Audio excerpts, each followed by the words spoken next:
Hello everyone, hope you are doing well. So here we have another question on the uh, GMAT English section, and this one is particularly referring to the sentence correction composite practice, right? So let's look at that, uh, what this question is stated, and this is the second question.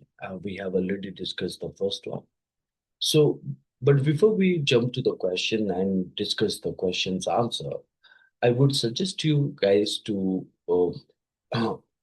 get the charm of this question. So at first, your job is to pause the video and try to solve the question on your own, right?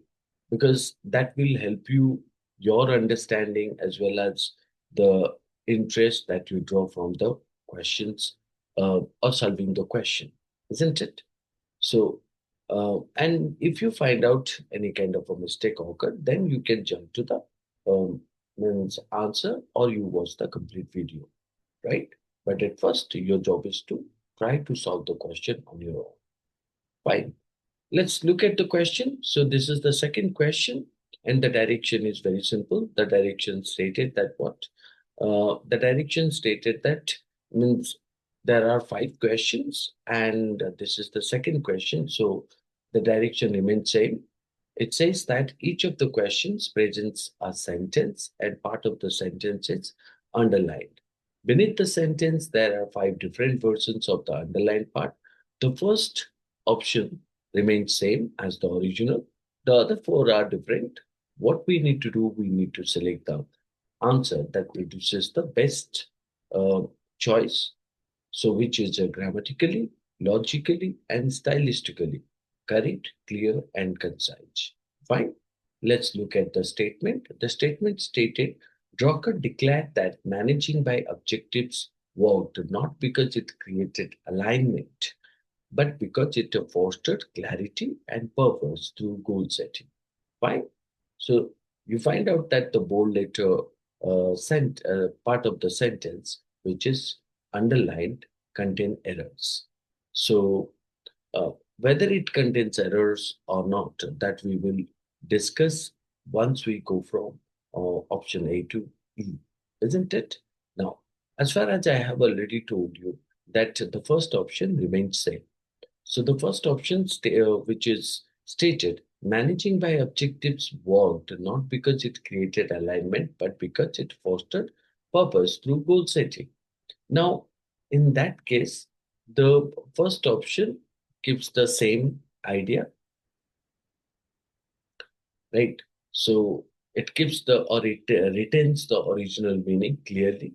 It is indicated grammatically appropriate and stylistically concise.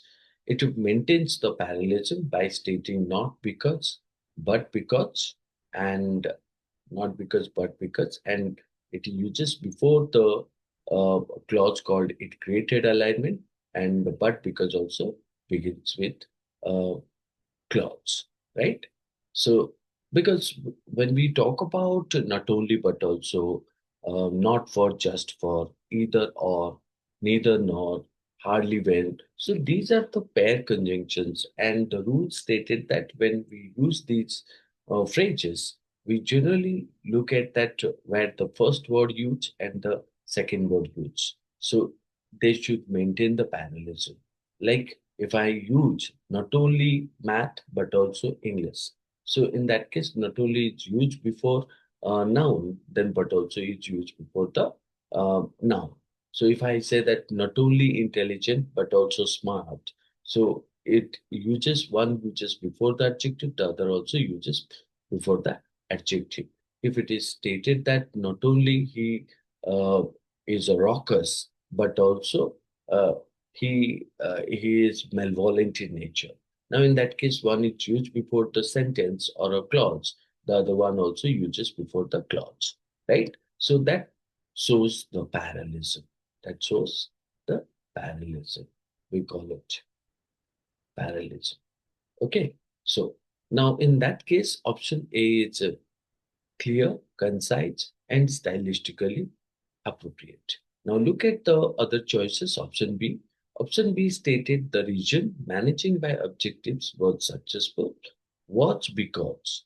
Now this one is creating a kind of a error. Why? Now, one side you are saying the region, the other side you are saying because, isn't it? Which is nothing but called as a body and changes the structure unnecessarily, right? So we supposed to say that managing by objectives was successful, not because it means created alignment, but because it fostered purpose through goal setting. So in that case, you could find out it is means it adds more information, so therefore it is body, and it changes the structure also. Doesn't maintain the parallelism which is necessary to be used, right? What successful was because. So that is also again another awkward information. So therefore, option B is incorrect. Look at the option C. Option C said managing by objectives was not working due to alignment, but because. Not working due to alignment, but because clarity, and it is also stated that mm, purpose, right? Purpose through goal setting, which is wrong again, because if you look at the option C, C is awkward and less clear. It is stated was not working. Why? Due to alignment. And after that, it is stated but because. So again, contrasting.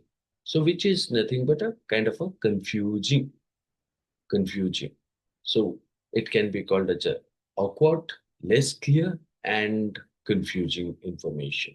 It doesn't follow the parallelism.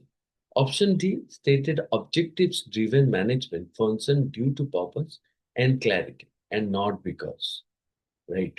So again, if I say that what this option D is uses uses awkward phrasing and is means wordy in nature or adding more information. So therefore, it is also known as verbose, verbose, or means wordy. You can say that.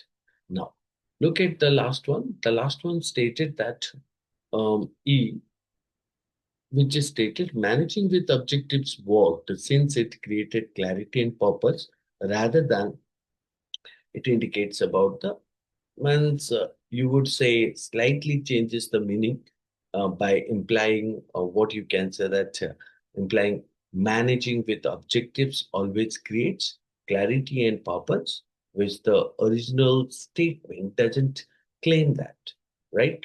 So managing with objectives worked since it created clarity and purpose. So rather than what?